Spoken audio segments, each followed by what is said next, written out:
षड्यंत्रों का सामना करते हैं।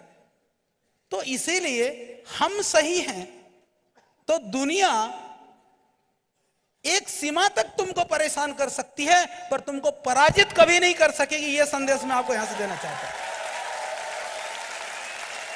आपने सुना भी होगा, सत्य परेशान हो सकता है पर पराजित कभी नहीं हो सकता। पर इतना ही आप अपने दिमाग में रखिए।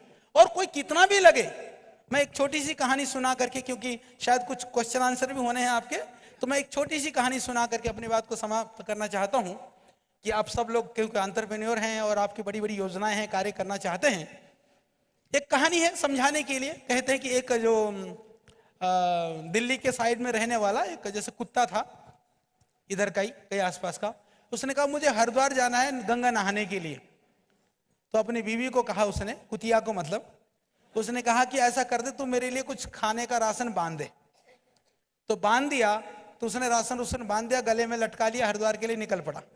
तो उसने कहा था कि मुझे जाने में 4 दिन लगेंगे, आने में 4 दिन लगेंगे, तो मेरे लिए 8 दिन का सामान बांध दे। तो कहते हैं कि उसको गले में बांध दिया और कुत्ता निकल पड़ा।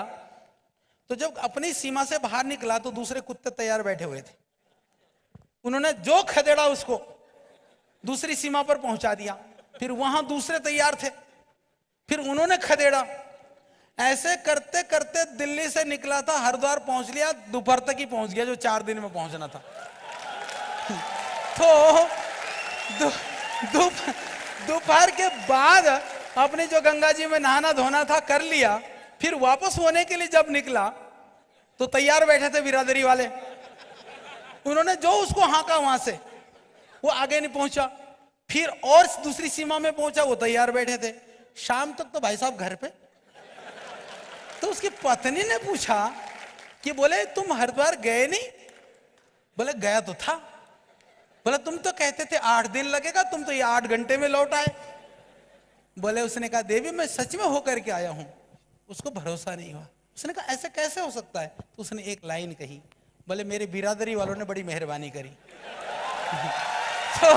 तो तुमको तो बिरादरी वाले मेहरबानी करने के लिए तैयार हैं, तो इसीलिए उनकी मेहरबानी तुम्हारी यात्रा को गति देने वाली बने, ये तुमको ध्यान रखना है बस। तो बस